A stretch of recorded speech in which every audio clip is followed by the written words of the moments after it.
Hello, everybody, and welcome back to Magic at the Movies, the official podcast of As Yet Untitled, where we talk all things movies, TV shows, and anything that takes our fancy that week. I'm your host, Joe, and joining me, as always, is my co-host, Robert. Say hello, Robert. Do I have to? Yes, yes, you do. It's a podcast. Oh, I can't. As proven previously, I can't really do it by myself. I try my best, God bless me, but Yeah. I do need someone to talk to. Oh, okay. Hi. Hi, everyone. You're so hopeless. How was your week, everyone? Tell us now. Yeah. Please tell us now. We'll wait. Yeah. Rude. Yeah, it's very rude. Yeah, it just left us there. Got some ASMR though in the background. Yeah, I don't know if you can hear it. I don't think they can. But Oh. we've got a Never mind. nice little lovely stream going past us. It's very therapeutic. I find. It is. I go in here to unwind Yeah. and talk to you. Those are the only two things I do in here. And stare into Paddington's eyes. Well, what else would you be doing in He's here? got really big beady eyes. He does have They big really beady follow eyes. you around the room. Yeah, and they're fluorescent orange. Yeah, flesh and orange and black. Like he's had a few too many illegal substances. Don't do that. Don't. What, make for all the Paddington kids not watching? innocent. Yes. This is a family show. I didn't realise that they were that. Even though every episode has got an explicit warning on it, I think. Yep. It does, because we swear a lot. Anyway, welcome back to the show, everybody. Thank you very much for listening again. I don't know why you put yourself through this. No, well, yeah, some people like that. Yes, some people just like pain. Yeah.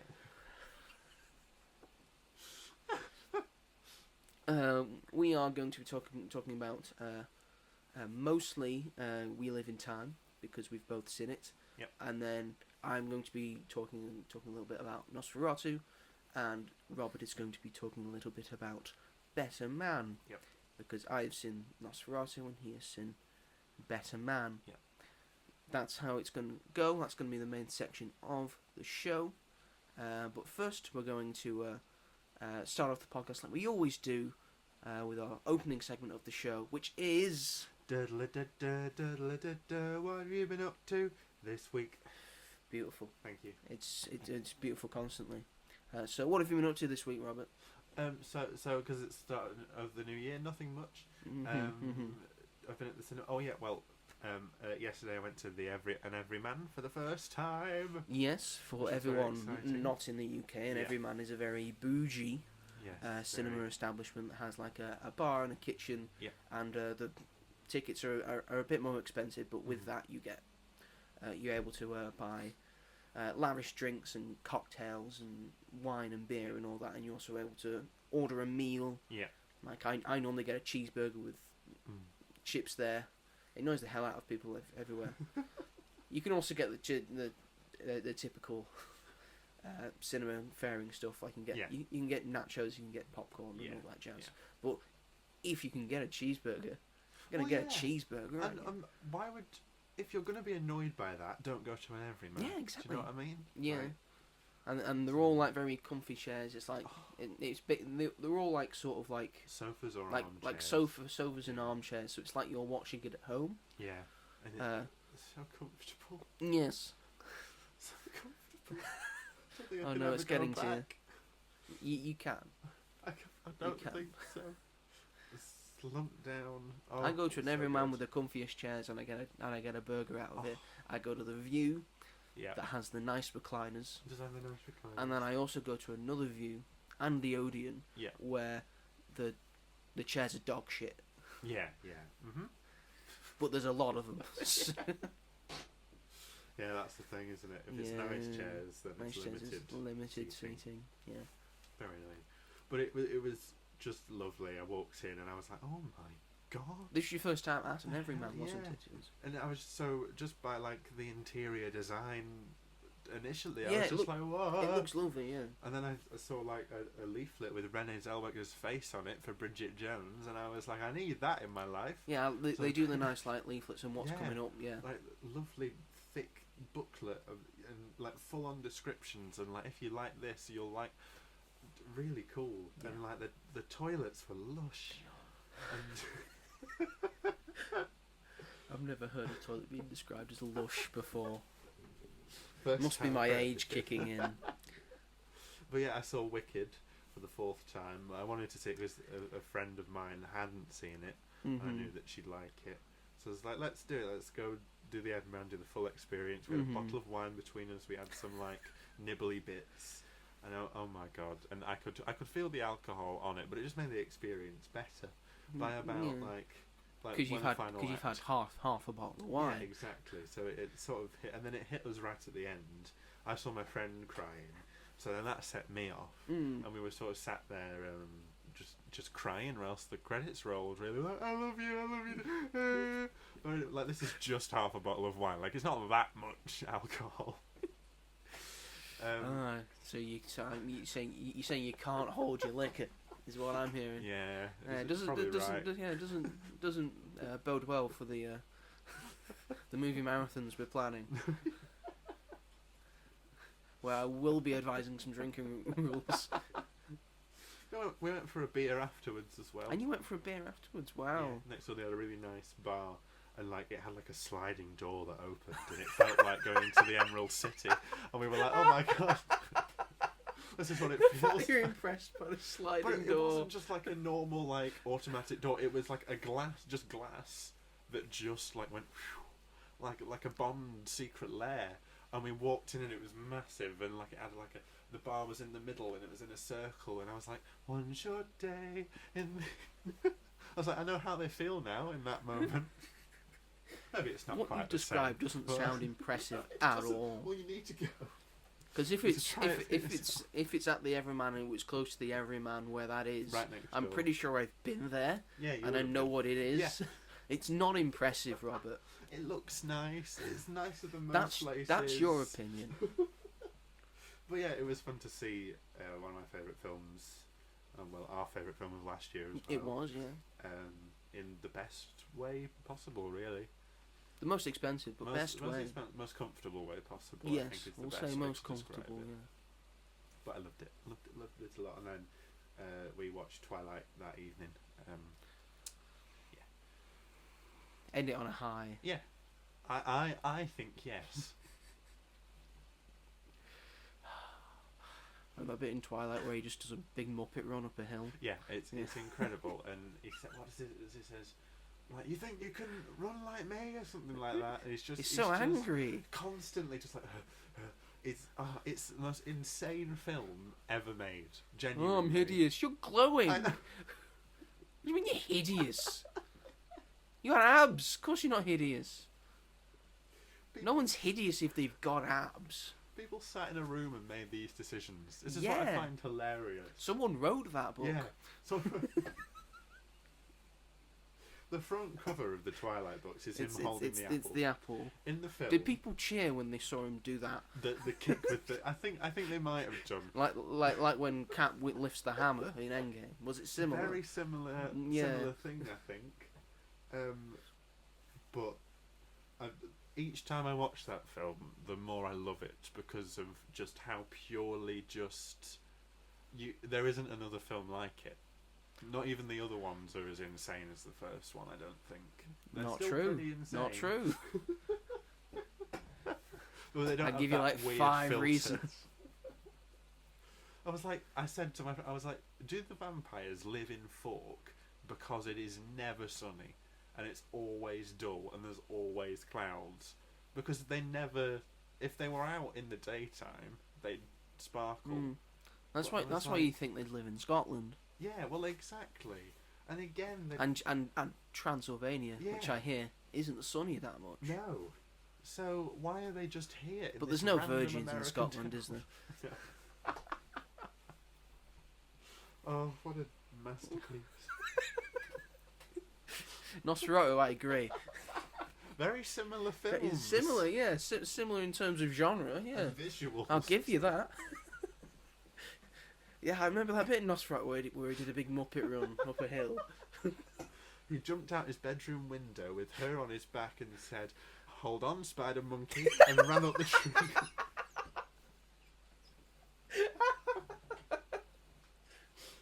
my favourite line in any film ever. Hold on, Spider Monkey.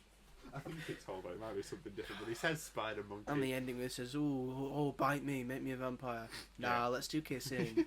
It's such a pretty ending. Her and her harnessed foot dancing on his toes. Yeah. Yeah. Why are you making her go? I know. Why are you making her go? She didn't want to go. She's got a massive leg thing on. They go in for 30 seconds, and she's like, and he's like, "Do you want to go somewhere else?" So what was the point of all this? The fact that her dad believes that she's so clumsy that she got her injuries from falling downstairs and out of a window. And it shows it happening like it actually happened. Such a dumb movie. Why have we spent so long talking about it? It's so good. Is it though? You can't make it up. That's the thing. Yeah, you can't make that up. You fell down 2 flights of stairs and then out the window. Oh, yes, that's what I did. Honestly. We need to do a full episode about Twilight. Do we though? Oh, I need to watch them all again. I don't. I never want to see him again. But It was my penance for getting my sister to watch all the Star Wars. Okay. I had to fair watch enough. all the Twilights. But was that not so much fun? Watching all the Twilights Yeah. with her, it was all right. I could laugh at it. Yeah. I didn't take it seriously. Boo to you. I did this. I watched them for the first time like 4 years ago. Why do they like baseball? Vampire baseball. That scene is one of the Why? best scenes in cinematic history. No, it isn't. And then Alice lifts it like up like that.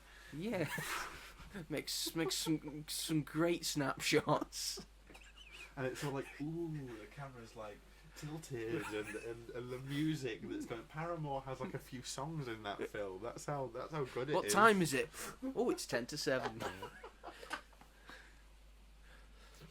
It's so good, and they have to play it when there's lightning and thunder because they're that loud that it sounds like lightning and thunder when they play. That's why they play it when there's lightning. I forgot it was set. Anything else you do with your week? I would like to move on. Oh, I've been watching Ted Lasso. I won't talk about that, but that much. But I love it a lot. I'm near the end of season 2, and it's phenomenal. I love it so. All the characters are just brilliant. I think season 2's my favourite season. Yeah, it's been there's so much happening, and there's a lot of emotional, dramatic stuff as well. It's really, really, really sad. It packs a punch, but it's does. also funny. I want to give Ted a hug like every single time that's why anyone is horrible to him. That's why it works as a British comedy show, because it packs a punch. It's got emotions, feelings. But also, we're gonna make you laugh. Yeah, and it's got Hannah Waddingham in it. Yeah, who doesn't love a bit of Hannah Waddingham? Like, it has to be good. And Nick Mohammed as well. And Nick Mohammed, even though he's I'm at the point, spoilers, but he's going off a bit. Is he? Oh, I wonder what's going to happen there. Yeah, I've seen. Yeah. Can't wait for you to watch the last episode of season 2. I really liked Nate. The Great. Nate the Great, and now he's a prick. Or was he always a prick? You'll never know. You have to find out. You have to watch season 3. Oh, I'm excited. Yeah, I got you more excited. Now you're gonna have to go and watch more Ted Lasso. That's what I've been doing. Sorry, so long. Yeah. How about We got you? 3 films to talk about, Robert. But none of them will ever be as good. I disagree. Oh, sorry. You. For the most part this week, besides watching all the various films that we've got to watch, and then I watched Wicked again because it's Wicked, and I also watched The Fall Guy as well because it's just been put on Sky Cinema. Oh, good. Still great. Really good. Still again, so Hannah awesome. Waddingham. Hannah Waddingham again. Yeah, again. She's so brilliant. She's great. I love her in it, even though I'm supposed to hate her. Yeah. It's the bit where she's got the gun and he goes, "The gun's empty, Gail. Middle fingers, kiss." The song, not he doesn't kiss Hannah Waddingham. He kisses Emily Blunt very quickly afterwards. I love it when she punches him in the face. I don't know why, but it's just a moment where it's like, oh my god. She just beats him up for a very long time. It was so funny. He's trying to go, no, pam, pam. Get the case! It's a great film. It's a great film. But besides that, there has been a very important thing that has come onto Netflix last week and this week, because WWE, World Wrestling Entertainment, is now, for us in the UK, on Netflix. That's very good. Now, I will explain it. WWE has made a deal with Netflix for, in the US, their flagship weekly show, Monday Night Raw, which has been going since 1993. Oh, wow. And ever since then has been on the USA Network. Now no longer. It's on Netflix. So in the US, it's only Raw that is on Netflix. Right. Because they've got other deals in the US. They've still got a deal with the USA Network. So Friday Night SmackDown is still on the USA Network, and NXT is on the CW. And all of their previous stuff and streaming stuff, extensive back catalogue, is on Peacock, because they've already made a big multi-year deal with Peacock to have all that on here. Right. Their mistake. Well, not their mistake. They're branching out. Yeah. In the UK and internationally, it's very different, because they did have a streaming service called the WWE Network, because WWE has an extensive back catalogue of not just their own stuff, but other promotions that they have since bought out, and now own the exclusive video library of those companies. Scooby-Doo movies on there? They don't technically own the rights to them. Oh, damn it. They used to be. I remember seeing one on Netflix. Can't believe there's two of them. There is two of them, yeah. And there's Surf's Up 2, Wave Mania. Oh, yeah. There's a Jetsons one. There's a Flintstones one. Why? They're popular.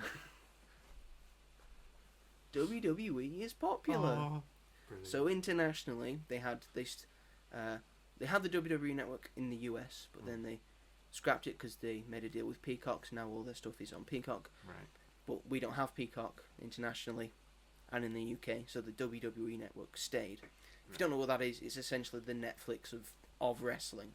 It's got everything you need on there. It didn't work that well, but it was essentially it was a godsend to all wrestling fans, because it had everything you wanted on it.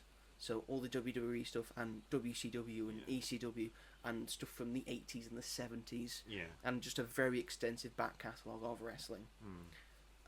So when they made the deal with Netflix, in the UK we get Raw, we also get NXT, we also get SmackDown. So NXT's on Tuesday, Raw's on Monday, SmackDown's on Friday. Right. And we also get an NXT, a Raw, and a SmackDown Vault. So we get old previous shows, and we've also got some old and current pay-per-views, or premium live events, as they like to call them, from the past. And going forward, we will also be getting the premium live events. Right. Okay. It's when I heard what was going on there, they said it was a limited amount of stuff from the library. Yeah. And everyone was like, "Oh, boo," because they wanted more stuff. But looking at it, I will say it's still a limited amount. Yeah. But it's still a lot of stuff. It's pretty much most of WWE. So, but it's got no WCW, it's got no ECW, it's got no other promotions. Right. But they've got every WrestleMania, every Royal Rumble, every Survivor Series, every SummerSlam, every Money in the Bank, every Backlash, every Extreme Rules. They've got pretty much every big premium live event. Right. And I watched the debut episode of Raw on Netflix last night. Oh yeah. I stayed up till 4 o'clock in the morning. Oh my god. It started at 1. To kill time, I watched Knives Out and Glass Onion. Fair enough, to get ready for... To get myself ready. What's the new one called? Wake Up Dead Man. That one. that come out this year? I think so. What a treat. So yeah, I watched that, and I've been watching the back catalogue. Oh. And I'm very excited because it's going to get a whole new set of eyes Yeah. on the product. Oh, definitely will. In a time where it's booming right now. Yeah. Like it's gradually getting bigger and bigger and bigger. I think this will make it even bigger. Yeah. Like I think they said last night, on the Raw, it's the biggest gate they've ever had at an arena show. Oh wow. So and they've broken that record so many times in the past 2 years. It's insane. Yeah. So WWE's going insane now. If there's any point to jump on and watch it, now is the time. Yeah. They've got a lot of stuff. They've got a Raw Classics episode thing that shows you matches and moments with specific wrestlers. Like John Cena's got an episode, and The Undertaker and Triple H. They've got Legends profiles and Superstar profiles to let you get to know the people on the roster. Mm. They've got a lot of stuff to help you out to get you ingrained and intertwined into WWE. And they've got a lot of stuff to watch. Yeah. And it's great. And the next pay-per-view or premium live event is the Royal Rumble. And everyone loves the Royal Rumble because it's just so fun. I recommend watching that on the 1st of February. So that's my spiel. That's what I've been doing. No, it's a big thing. It's a very big thing, it, yeah.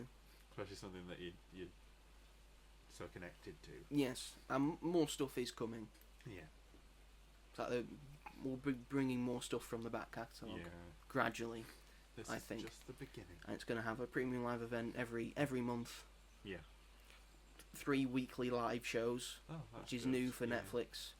I was watching it live. It was pretty decent. A lot better than Paul v Tyson. Oh yeah. Probably because WWE know what the fuck they're doing. Yeah.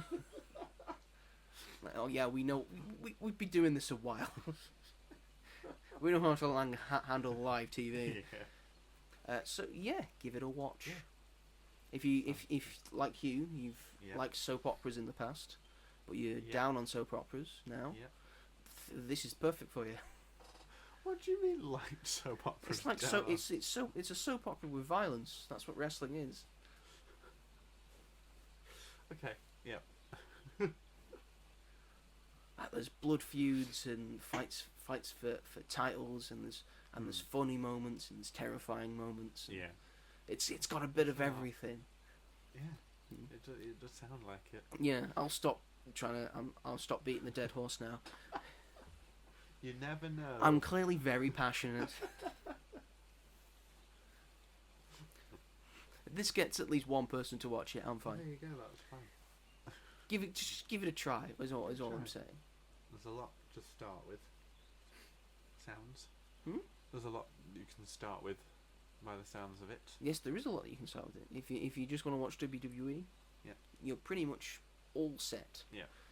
I will say, because they've got some previous Monday Night Raws and SmackDowns and NXTs, they don't have all of it. Yeah, right. That's what I'm saying. For Raw, they've got every show from last year and 2022 and 2021, and then there's a big gap, and the next year they've got a show from is 2001. Right, I see. So there's a big gap of stuff that they've not put in. Same for SmackDown and same for NXT, which I get.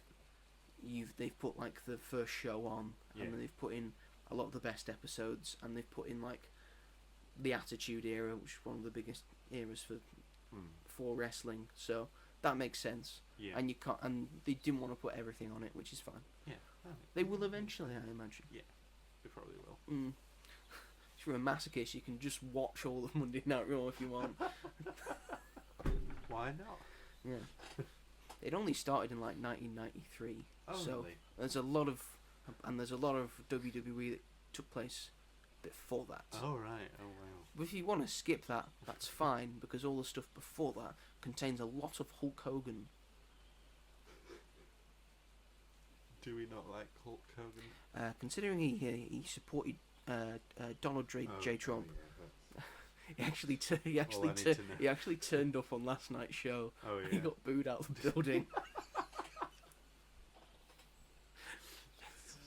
While he was trying to promote his real American beer. Good. I'm glad. Yeah, I think it surprised him. Yeah. Yeah, I think it surprised him that he now suddenly realised that most wrestling fans are very left. Yeah. Because they will accept most things. Yeah, exactly. Good. Good on you, wrestling fans. It's party time. Shall we move it along? Because I think we've droned on about on both of our favourite things for long enough. Gonna go through who talks the longest about their thing. Oh no. Right, do you want to get the one we've seen, the one we've both seen out the way, or should I go first, or should you go first? You go first. Right. Yeah. Okay. So I saw a film last week on the. I didn't see it when it came out. I was busy. Yes. Being hungover. No, I was working. Same thing. I was working. It was a very, very easy shift, wasn't it? I was annoyed that I was there. Yeah, because what is there for you to do? We haven't Because finished we were working New Year's Day and there was fuck all to do. Yeah, exactly. So much so that they closed the shop 2 hours early. So I have seen, among other films that I've seen, I saw Nosferatu, which is directed by Robert Eggers, who, well, I love most of his films. Yeah. They're just so vibrant and really different. Definitely. Like he's done The Witch, or The Vivitch as I like to call it, because it's 2 V's. The Lighthouse, very odd, and The Northman, which I really enjoyed. And this is probably his favourite movie of mine. Oh, good. To date. It stars Bill Skarsgård. He's Nosferatu himself. It's got Nicholas Hoult, Lily Rose Depp, Aaron Taylor Johnson, Emma Corrin, and Willem Dafoe. Very star-studded cast. I like how Robert Eggers' muse is Willem Dafoe, the 60-year-old man. Yep. Who can blame him? It had a budget of $50 million. That's insane. Yeah. That it cost. It's a weird for a film like that. I think that's maybe a lot. No, I think it's low. For what this looks like, I think it's very low. Yeah. And it's currently sits at a box office of $100.3 million. It's already topped all his other films. Yeah, it's already topped all his other films. This is based off the 1923 film, which basically came about because the German production company couldn't get the rights to Bram Stoker's Dracula, right? But they still wanted to do that story, which is why this is quite similar to the Dracula story.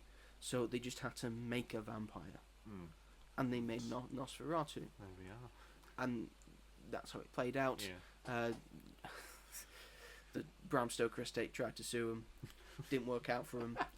Because it's not Dracula. It's sort of Dracula, but it's not Dracula. But you can't go around. He is also from Transylvania. Yeah, but so's Adam Sandler in Hotel Transylvania. So you know. He is also Dracula. He's though, also is he Dracula. Not? So why aren't they suing him? You know. Because they're over it by now. They got theirs actually made, so it's fine. And of course, it was redone in the 1970s as well. It's been a quiet minute since we've had a full-on Nosferatu in cinemas, and a full-on vampire movie. I think the other year we had Dracula on a boat. It wasn't called that. Last Voyage of the Demeter. Yes. That one. Where that was just centered on one moment from the story. Oh, right. Where he's on the boat being transported. Oh, right. To. That's what the whole film was. Yes, just that bit on the boat. Right. I'll say this very quickly. It's a 10 out of 10 film for me. I thought for what this is, Yeah. which is a horror film. Not a big fan of horror films. Yeah. I've done my 1 minute review on it. If you want to watch that, Mm-hmm. it's a perfect horror film, in my opinion. It gets everything right. And if you want to make a good horror film, maybe just go back to the OG, Yeah. which is the vampire. Yeah. And we've seen a lot of vampires in media. Yes, we have. They've been bad, they've been good, they've been parodied. We've talked about a few already, where vampires have probably at that point lost all of their sheen. Good point. I know that Twilight tried to take it in a different Yeah. direction, But, but I think it for the prestige and the aura of a vampire, I didn't think it did. No, I think Didn't think it did much for the mythology. I think it sort of ruined a lot of people's perspectives. Yeah, on especially what since they vampires couldn't are. stick to Yeah.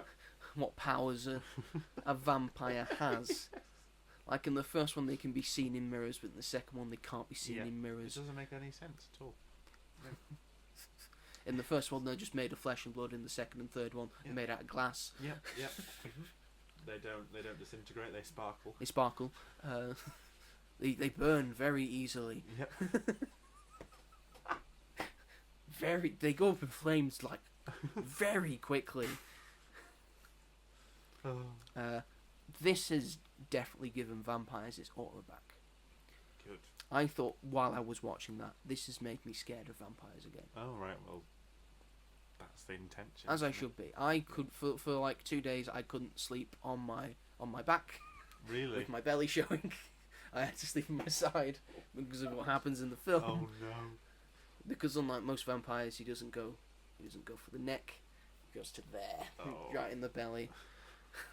And there's a really horrific like sound effect of him like sucking the bug out. Oh, I don't think I'm ready. It's terrifying.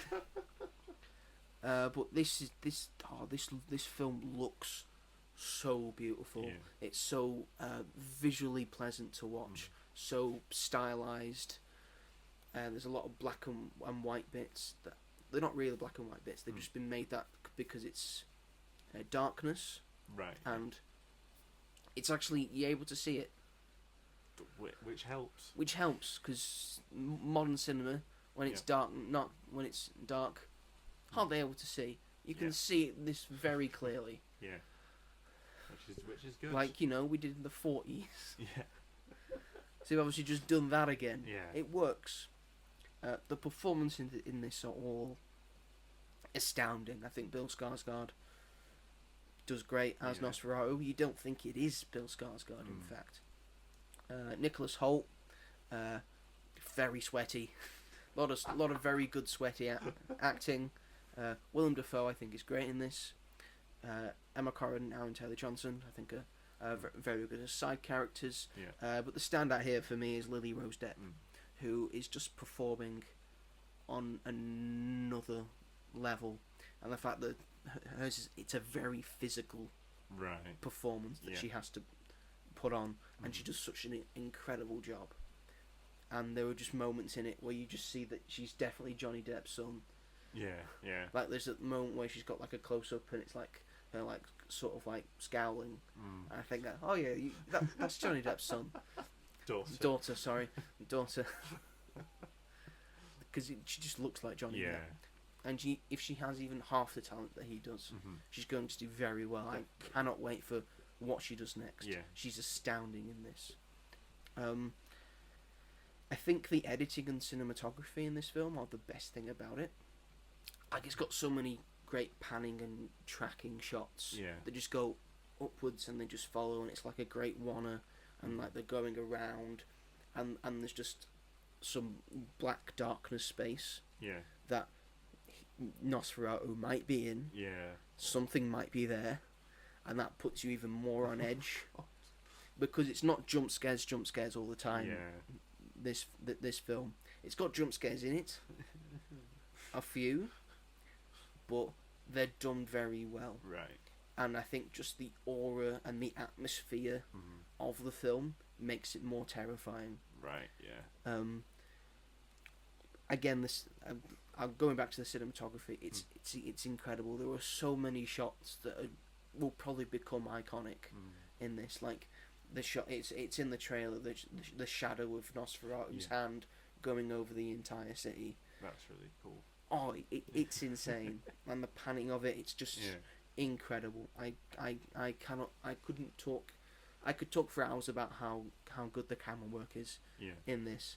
I will name the cinematographer. It's Jarin Blaschke, who I don't know what else he's done. I think he works a lot for Robert Eggers because he did The White House as well. And a lot of good cinematography. Yeah. Incredible. I can't wait to see what Robert Eggers does next. This was a perfect horror movie. It's a perfect movie. It's a 10 out of 10 for me. There's not much more I can say about it, other than the fact that go see it. Especially if you are a horror fan. Yeah. If you are a horror fan and you have not seen this movie yet, what are you waiting for? Go see it. You will love this. Yeah. And it's a good movie, Rob. Yeah. I think you'll think the same. I know I will, and I know that I will like it, but it's just the jump scares. That's all. I hate. Yes. I can't stand them. Same. It was a bad decision to sit front row. Okay, that's not what I'm gonna do then. I watched Smile 2 with my fingers in my ears.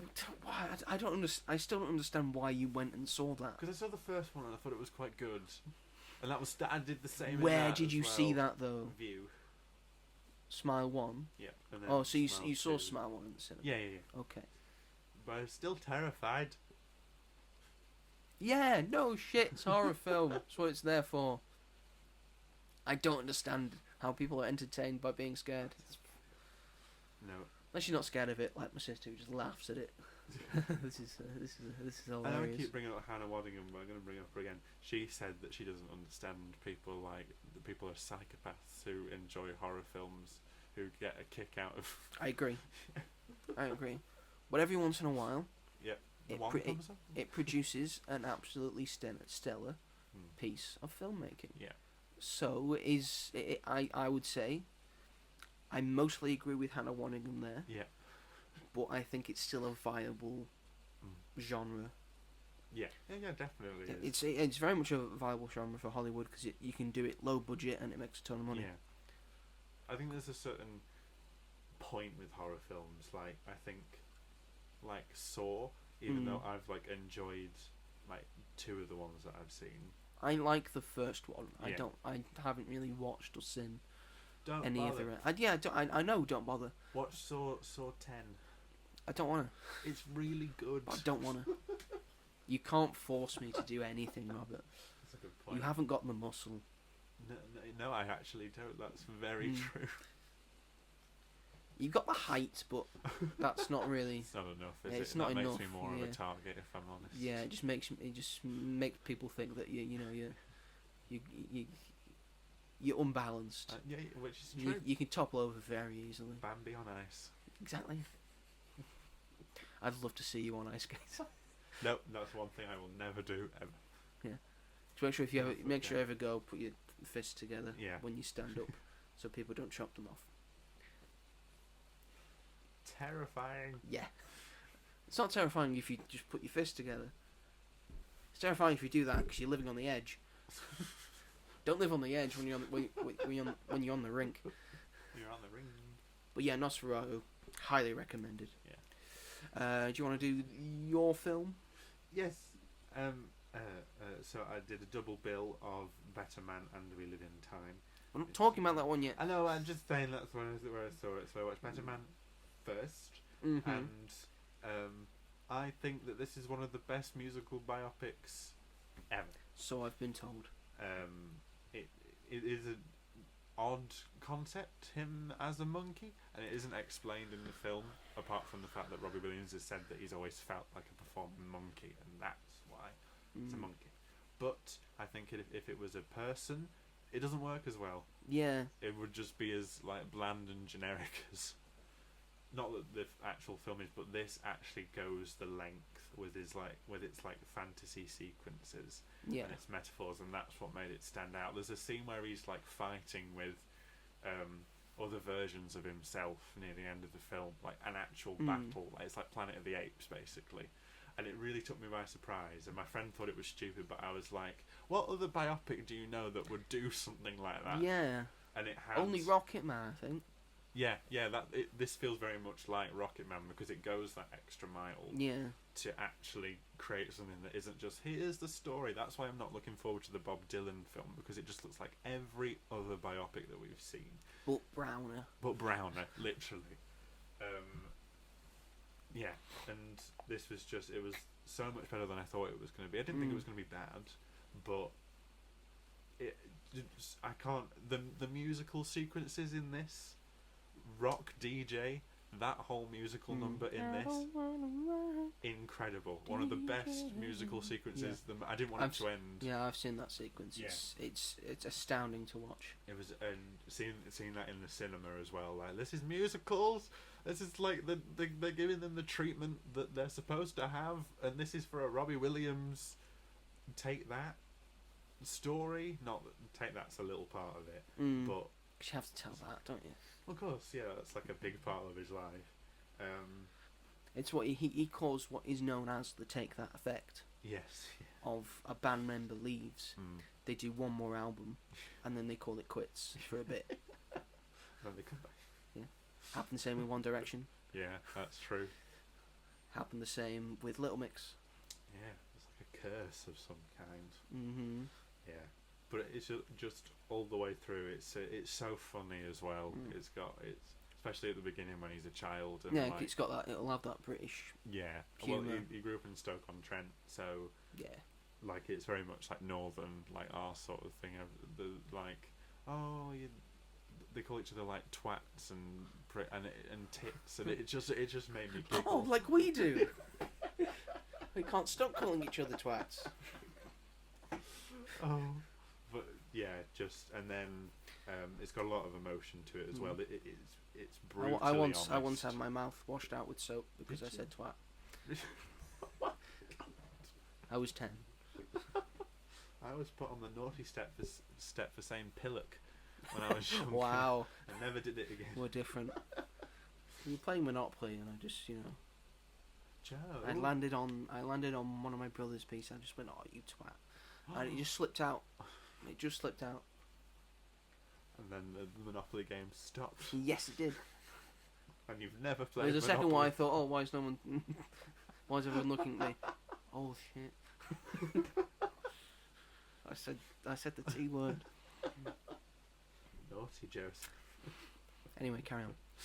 But it's also got a lot of emotion, and it is brutally honest. Like, he's done this, and he's done a lot of bad shit in his life, and he's been through a lot, and you feel that, like, the way that the music's used, and the way, like I said, that like fantasy is used, is so well done, and just elevates it that bit more to make it stand out from others. He fights the other versions of himself whilst is it entertain you? Let me. So that's playing whilst he's like, and it's amazing. But then it, like, the more it carries on, it's like, this is really intense, and this is really actually quite sad what's happening, and it was just brilliant, and I loved it, and I can't wait to see it again at some point, because there's so many sequences that I just want to watch again. It's like when biopics of people of musicians that I know come out, it always makes me realise how many songs of theirs I know, and how many actual bangers they do have. Yeah, Robbie Williams has got a lot of bangers. He does. Like, all the. I mean, I've seen the scene of him as a kid as a monkey, and he's doing Real Love. Yeah. Really. And of course, there's Entertain You, Rock DJ. There's Angels. Angels is amazing. That nearly made me cry. It always does. Angels. She's the One, of course. That's another good one. It's Candy. Also, I like Candy. Yeah, as well. that isn't in the film. Oh, what a shame. The theme plays at one point, and I was really excited, but then they didn't do a musical number. When does it finish? In his life. So that he did, like, I think he went away for a while, and then he came back, and it was like a night with Robbie Williams, and he brought his dad on stage, and that's sort of where it ends. 'Cause I think from that point on, it was like, and that when it was when him and his dad's relationship was sort of like okay at that point, because his dad's quite a big part of this. Steve Pemberton, and Steve Pemberton's just brilliant in everything. Of course, he is. Steve Pemberton. And it was great to see him in a film like this. And this feels like it's a film that like the box office isn't good, and not many people are actually. Oh, do you want me to tell you the box office? Not really. Well, first of all, I'll tell you, it's for people interested. It's directed by Michael Gracie, who directed The Greatest Showman. Yeah, one of the best musicals in modern time. Yeah, from Australia. Oh, get that? Didn't know that. Yeah, it has a budget of $110 million.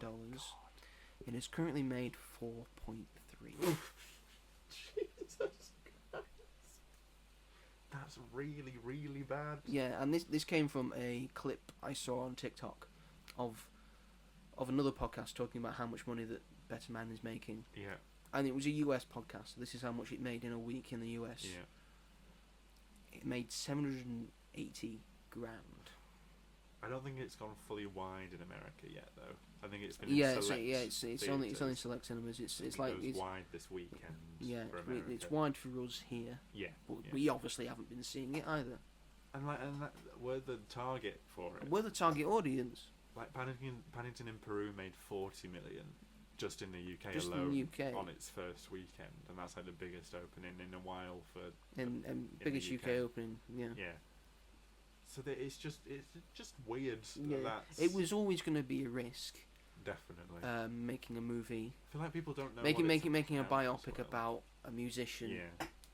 That hasn't broke America. No. Yeah, that's true. It doesn't. Because Take That never did, and Robbie Williams never did. Yeah. So it's just been a lot of people in America going, "Who the fuck is Robbie Williams?" Yeah. Well, I think people who have seen it have been blown away by it in the US and in the UK as well. And I'm gonna make sure I find time to see it. Please do. Because I do want to go see it. I think this is right up your street. Oh baby, I love me some Take That. I love me some Robbie Williams. That's my era. There's a musical. Done well. And it's a musical. With I love musicals. Music, his actual music in it. Good year for musicals last year. Yeah. Clearly. And yeah, so it was so good, and I was so surprised by it. And I think maybe if they keep it in cinemas, good word of mouth. Greatest Showman ended up doing well. I mean, if it's only done 4 million in the UK and it's been out since Boxing Day. Yeah, I mean, it's really keep it in rest of the month. We'll see.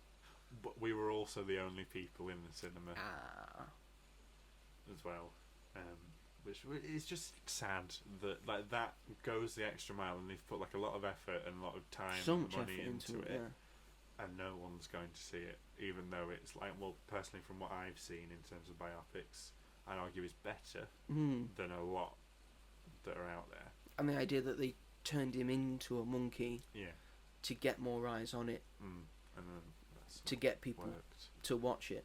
Maybe because if that hasn't worked, yeah. If that hasn't worked, what was the point in making him a monkey? Yeah. Maybe if he had been just like it had just been an actor that played him, maybe it had done better, because maybe people would have maybe known what it's about. Oh, if you look at the poster, you don't think, oh, that's a Robbie Williams. Yeah. Although if you're a fan of Robbie Williams, the poster is is based on an album cover. Yeah. But if you're not a fan of Robbie Williams, then you have no idea, do you? It's just a shame. But you heartily recommend it. Really do. Yes. And I want more from Michael Gracie as well. How is this? Is like his second it's only his second feature? film. Yeah. That's insane. That he's 2 for 2. 2 for 2. Yeah. Not for box office. But for great films. Yeah. Like he needs to do more musicals. Hey, Denis Villeneuve barely made any money before he did Dune. That's true. So. That's true. That was his first success. Yeah. Despite the fact that he's made nothing but bangers. Yeah. Yeah. That's a good point. Despite the fact that my opinions of Dune Part 1. It's fair enough. I think it's fine. It's fair enough. Shall we do the one we've both seen? Yeah. Shall we? Because it's Oh, it's the love epic of the century. It's We Live in Time. That has been, hyped up so much. Yeah. Those people in the UK have been waiting anxiously for it. Annoyingly anxiously, despite the fact how British it is. It's been out in America. It's been out in America since October. It was released in October. Why? We got it on New Year's Day. It's a British film. Sort of a New Year's Day treat Yeah. for us. It's a nice thing for you. And starring Andrew Garfield and Florence Pugh, directed by John Crowley. It currently has a box office. I don't know what the budget is. No, I imagine not much. Probably not. There's not. Yeah. It's currently got a box office of $32 million, which might be all right. Yeah.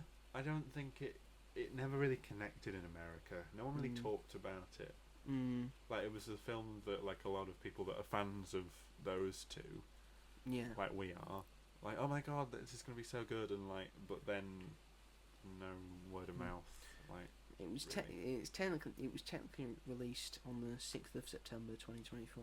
Right. At the Toronto International Film Festival. Such a long time ago. It was such a long time ago. And yet here we are now. Yeah. What do you think of the movie? It would be in my top 10 of last year. If I were to do it again, it would be in my top 10 because I don't know. I understand people's problems with it. I went to see it with two friends, and one of them enjoyed it and liked it, but had problems with it. I know I've seen your 1 minute review, and there were some things that and I understand. I'll get into it. But for me, it was just it didn't do anything that was like incredible or necessarily or anything like I hadn't seen before. But what I liked so much was it was just a story about these two people, and through like Florence Pugh and Andrew Garfield's performances, such like connective chemistry. Like the moment they like see each other in the hospital, it was just that's it. And then it's just a joy to sort of sit through. Like, obviously not all the time, but I can't really describe it. But when it finished, I was just like, I personally, like, nothing about it, maybe any problems could deteriorate how I feel at the end. Because I was sobbing. Like, I haven't cried like that since Black Wicked. Panther. Well, that was yesterday. Would you feel like a that was day more before that I was it? on the wine. But on my third viewing of Wicked, I haven't cried this much since my third viewing of Wicked.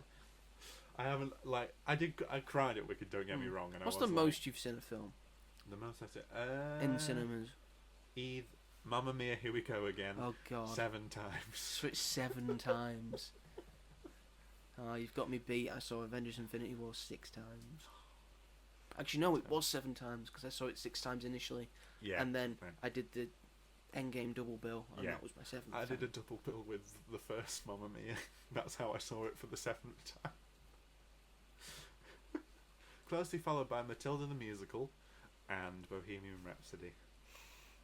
We were young once, weren't we? It wasn't that long ago since Matilda came out.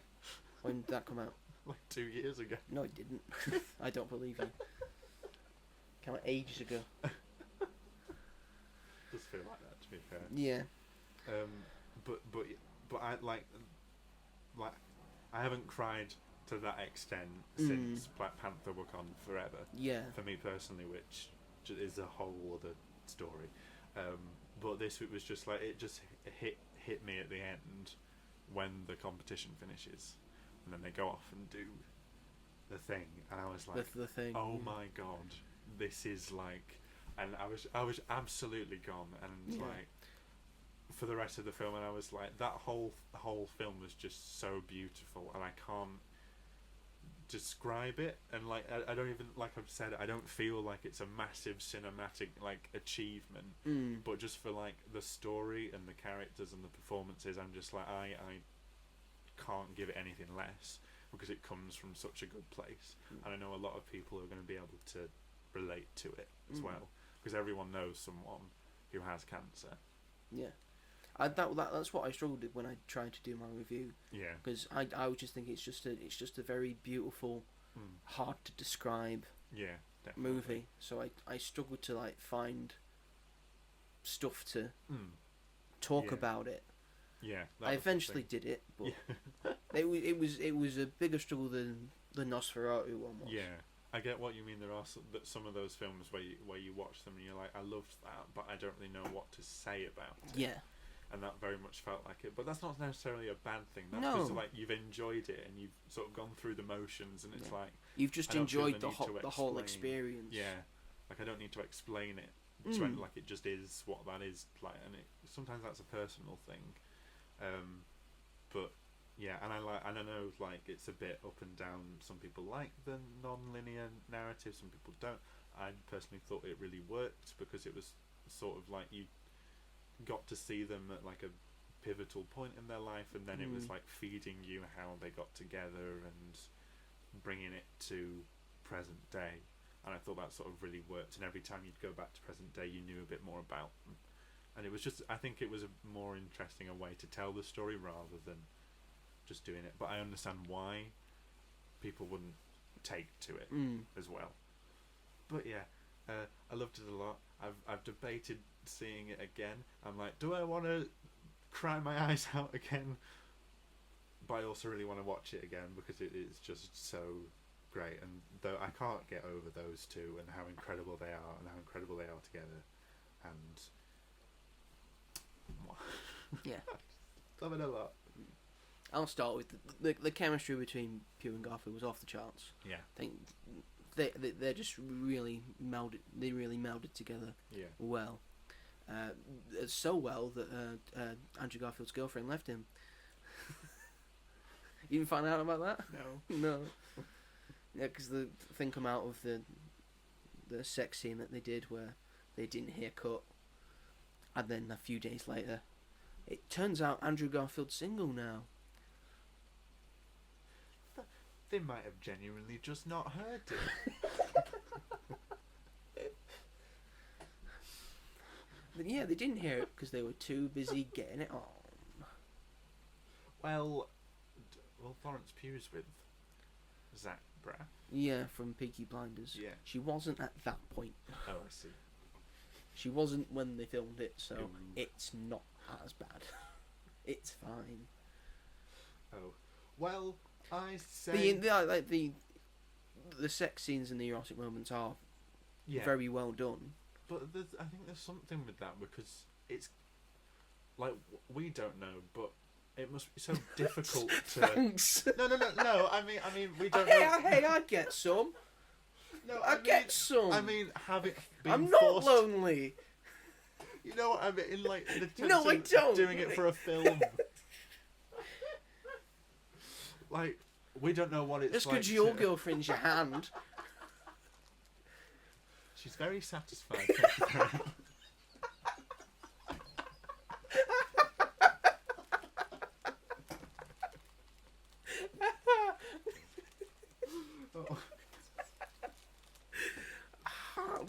I'm glad to hear it. I mean that, like, for two actors to be put into that situation and to not have, it's not a real life thing that they're having to do. They're having to do it for the camera, for the film. So that must be such a confusing, and they have such great chemistry, like, already. They, like, obviously hit it off very well and they were very close. So it must be really, and they're both very, very attractive people. They've got very similar personalities. Yeah, I exactly. think is the thing. So Yeah. I think they feed off each other well, and Definitely. you see that in all the interviews they've been doing. Exactly. They're both very British, Yeah. very down to earth. That's the thing, and that must be so hard to not get lost in it, maybe. Do you know what I mean? Like, I think there's more to it than, like, oh, you didn't hear cut, you must be like, I think there's just more to it than that. Yeah. But yeah, and also as someone who's bisexual, this was like, I didn't know where to look. Do I look at Andrew? Do I look at Florence? Oh God! Oh God! It was a real experience. No wonder you loved it. Oh God. I've only got one thing to look at. Yeah, but Andrew Garfield. That's who I meant. Oh right. Oh, fair enough. Yeah. But yeah, chemistry off the charts, really good. I liked when they were doing the mum and dad stuff. Yeah. Felt like an actual parent relationship and all that. I think the relationship was very well done. How they got together.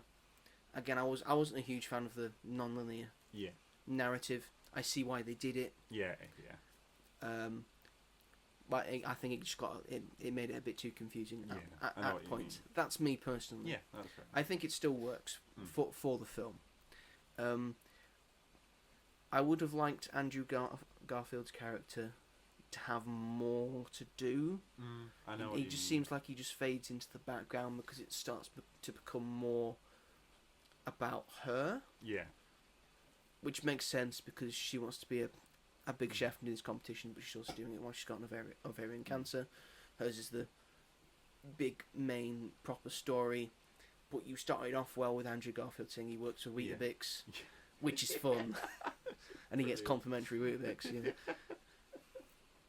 Very but you never followed through with that. You kind of just became her other half. Yeah, I get that. There's still like a good chemistry with them, and he still gets a lot of good moments to shine and show he's a good actor. Yeah.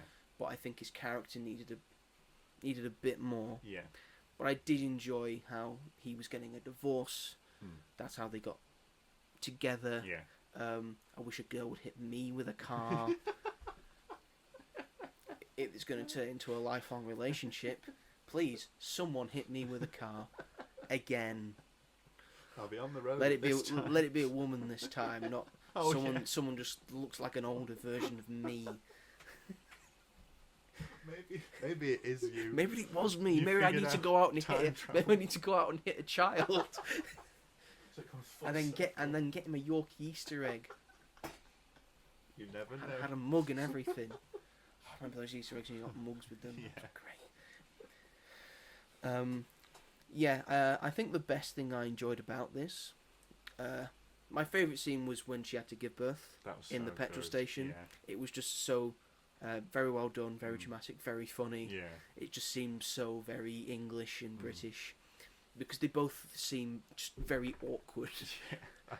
Especially Andrew Garfield's just giving that awkward guy look of I don't know what to say. Oh God, what am I gonna do? And he's finding a professional setting, but when it comes to like talking outward, there's a lot of people, especially British people, who struggle to do that. Yeah. Especially with women. Not naming no names. Myself. Yeah, it's got a lot of very British isms. Just how they speak, how they talk. The death of the chocolate orange. Yes. Yeah. Is a travesty. It is. Yeah, and really the fact they like chocolate oranges at all. They had them eat up all of Jaffa cakes that they were eating in the bath. That was just so funny. It was like, they're eating Jaffa. Of course they're eating Jaffa cakes. Why wouldn't they eat Jaffa cakes? And she gives one to the baby. Yeah, she puts one on her belly and she keeps eating one. The idea that, is it time? All right, we'll go to hospital. Oh no, it's not time. Oh yeah, go back. And now we're stuck in traffic. Oh, I love it. When she's in the petrol station and she's like down picking up all the food and he's like, "Come on," she's like, I would be the same thing. No, because we're in the queue now. We're in the queue. Honestly. And the whole giving birth scene, she goes into the toilet and now she has to push. So, God, I thought I needed to poo, and now, oh no, I have to give birth to a baby. And the door's locked. The door's locked, so they have to go kick it down. It takes them a while. It takes them a good old while. And Kerry Godliman's in it. Yeah. Which I like to say. I love Kerry Godliman. Yeah. I think she's very funny. She's been in a lot of very good stuff. She's in Afterlife as well. Love Kerry Godliman, and she's great in this as well. Again, when they're going to she gets a second cancer diagnosis. She's got a shaved head. Yeah. And there's like an emotional moment, and then they all bond over the fact that she's got a box of celebrations. Yeah. And then, like all of us do, we ask which one do you have? And you have. So I know I just went for Twix. So I got a bounty. I was like, my girl. Yes, Flo. Bounties are where it's at. I know that she would have had input on that as well. Yeah, because I'm fucking taking the bounty. That was probably just very improvised. so just. It's like, she's going to get a box of Celebrations out. Just take one. Yeah. Whatever takes your fancy. And it just says so much about Andrew Garfield and Florence Pugh that he picked a Twix and she picked a Bounty. Yep. And what did the doctor take? Was it I think it was a Maltese. I thought she took a Teasers. Yeah. She took a Teasers, the best one. Okay. I like that she says when in Rome. She says, yeah, when in Rome, I'll have a Maltesers. Fuck it.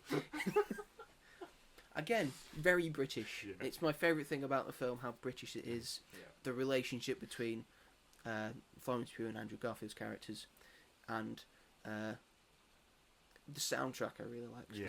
I think the score was very beautiful, and the fact that Pugh's playing a chef. Yeah, which was so good. Yeah, after all her cooking with Flo stuff, it seems like it's her dream. Yeah, it made a lot of sense. She gets to be a chef. She gets to have sex with Andrew Garfield.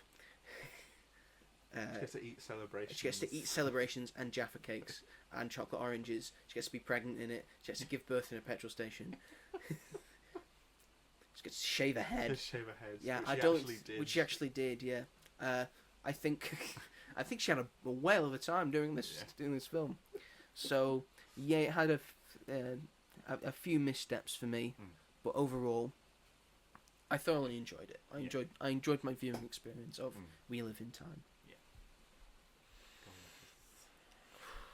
Oh, I keep thinking of moments from it, and I'm like, oh, that nearly set me off.